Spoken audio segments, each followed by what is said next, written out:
प्रियजनों नमस्कार। मैं एस्ट्रो ज्ञानी आज हूँ एक दिव्य पावन धाम में जिसकी महिमा अपने आप में अतुलनीय है।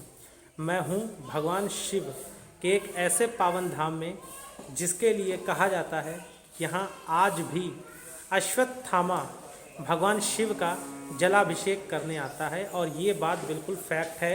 ये बात मेरे स्वयं की आंखों से देखी हुई है और मैं इस बात का साक्षी भी हूँ कि जब यहाँ पर मंदिर सुबह खोला जाता है, भगवान को रात्र में शयन करा के जब सुबह मंदिर खोला जाता है तो मंदिर पे के जो बाबा का शिवलिंग है वहाँ पर जलाभिषेक हुआ मिलता है। ऐसा लगता है किसी ने भगवान शिव को जलाभिषेक किया है। शिवलिंग हल्की सी नम होती है।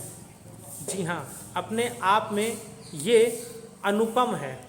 तो चलिए पहले मैं आप लोगों को बाबा के दर्शन करा देता हूँ। दोस्तों, बाबा के दर्शन मैं आप लोग को कराऊं उसके पहले कुछ चीज़ें मैं बता देना चाहता हूँ। इस मंदिर का नाम लीलौटीनाथ धाम है और यह उत्तर प्रदेश में स्थित है।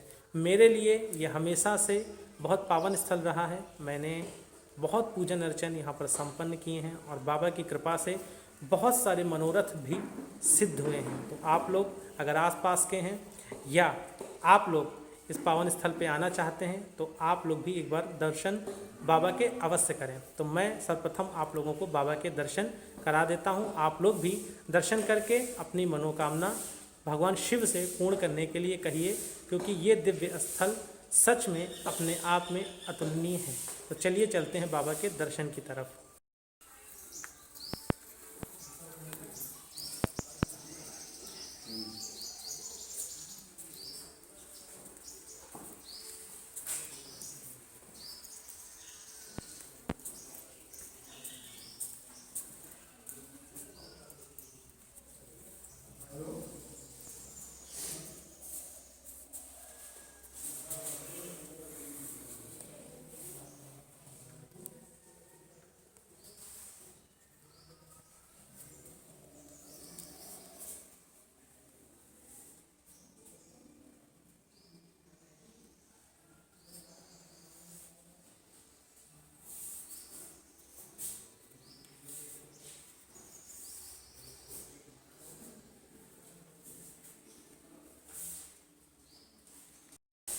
दोस्तों, अपने आप में ये धाम बहुत अद्भुत है, क्योंकि यहाँ पर अश्वत्थामा सच में पूजन करने आते हैं। बहुत लोगों की मनोकामना पूर्ण हुई। मैं आप लोगों के लिए ज्योतिषी के अलावा सनातन धर्म से जुड़ी जो विशेष चीज़ें होती हैं वो मैं आप लोग के समक्ष लेकर आता रहूँगा। आज मैंने इस कार्यक्रम की शुरुआत लीलौटीनाथ धाम से करी है। क्योंकि कई सारी ऐसी चीज़ें हैं जो विज्ञान से भी परी हैं। यहाँ पर बहुत सारी चीज़ों पर रिसर्च किया गया कि ऐसा कैसे हो सकता है, क्योंकि कुछ लोग इन बातों को नहीं मानते हैं।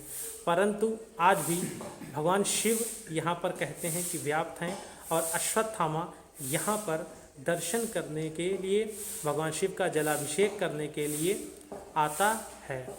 आप लोगों को अगर इस तरीके के वीडियो पसंद आते हैं तो प्लीज़ लाइक करिएगा, चैनल को सब्सक्राइब करिएगा, वीडियो को शेयर करिएगा। और बाबा के दर्शन आप लोगों ने कर लिए हैं। दर्शन करने के उपरांत आप बाबा से अपनी मनोकामना अवश्य मानिएगा। बाबा के दरबार में बैठ के कुछ बात ज्योतिषी की भी करते हैं और कुछ उपाय मैं आप लोगों को इस माध्यम से बाबा के धाम में ज़रूर दूंगा।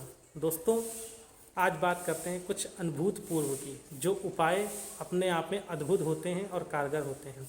जीवन में अगर आपके जन्मांक में दारिद्र्य दोष बन जाए, जी, अगर आपके जन्मांक में दारिद्र्य दोष बन जाए, गुरु जो धन का कारक होता है वो अगर नीच का हो जाए, गुरु आपका नीच का हो जाए, या शनि और चंद्रमा एक दूसरे से षडाष्टक दोष बना लेते हैं, तब भी मानसिक परेशानी और दरिद्रता, पैसे की कमी हमेशा जीवन में रहती है।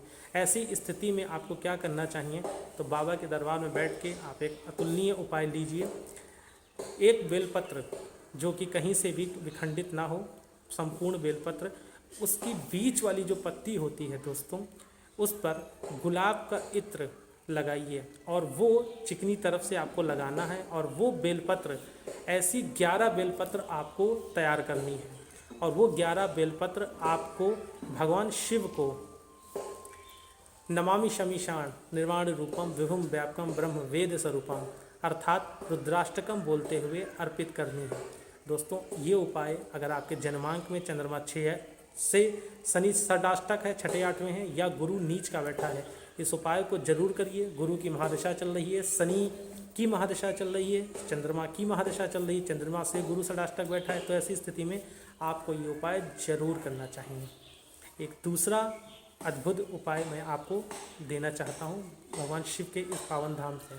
बच्चों का पढ़ाई में मन ना लगता हो या आपका चंद्रमा नीच की राशि में बैठ गया हो, ऐसी स्थिति में भी चंद्रमा मन को बहुत परेशान करता है, क्योंकि चंद्रमा मन से हो जाता, चंद्रमा मन का कारक होता है। हर सवा 2 दिन पे राशि परिवर्तन चंद्रमा करने लगता है और चंद्रमा को काबू करने वाले सिर्फ भगवान शिव हैं, क्योंकि भगवान शिव ने चंद्रमा को मस्तक पर अपने सुशोभित कर रखा है।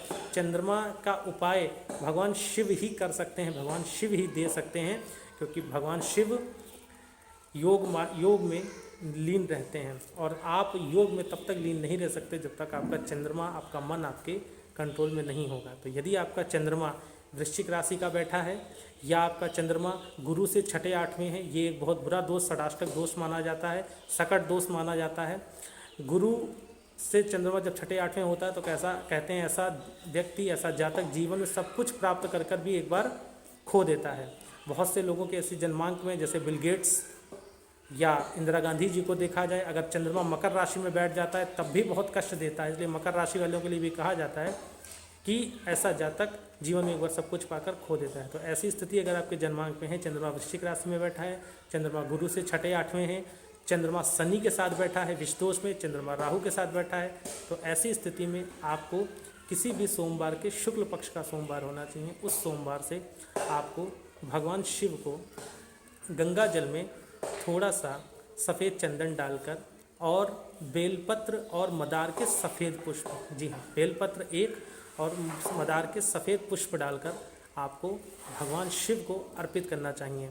नित्य कर सकते हैं तो मान के चलिएगा कि आपका चंद्रमा बैलेंस होना शुरू हो जाएगा, क्योंकि गंगा जल में बृहस्पति का वास होता है, जल में चंद्रमा का वास होता है, बेलपत्र में बुध का वास होता है और मदार के पुष्पों में राहु को शांत करने की प्रक्रिया होती है, राहु शांत होता है।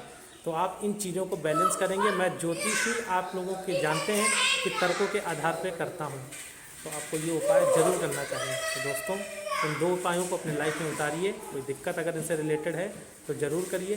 बाकी भगवान शिव से अपनी मनोकामना पूर्ण करने के लिए अर्जी लगाइए। और अगर कभी आपका इस पावन धाम में आने का अवसर प्राप्त होता है तो आकर एक बार दर्शन अवश्य प्राप्त करिए। ये अपने आप में एक अद्भुत धाम है और ये धाम उत्तर प्रदेश के लखीमपुर खीरी में स्थित है। तो आकर एक बार दर्शन करिए, अपने हृदय को पुलकित करिए, भगवान की अनुकंपा प्राप्त करिए और भगवान शिव के समक्ष अपनी समस्याओं के निवारण हेतु अर्जी लगाइए।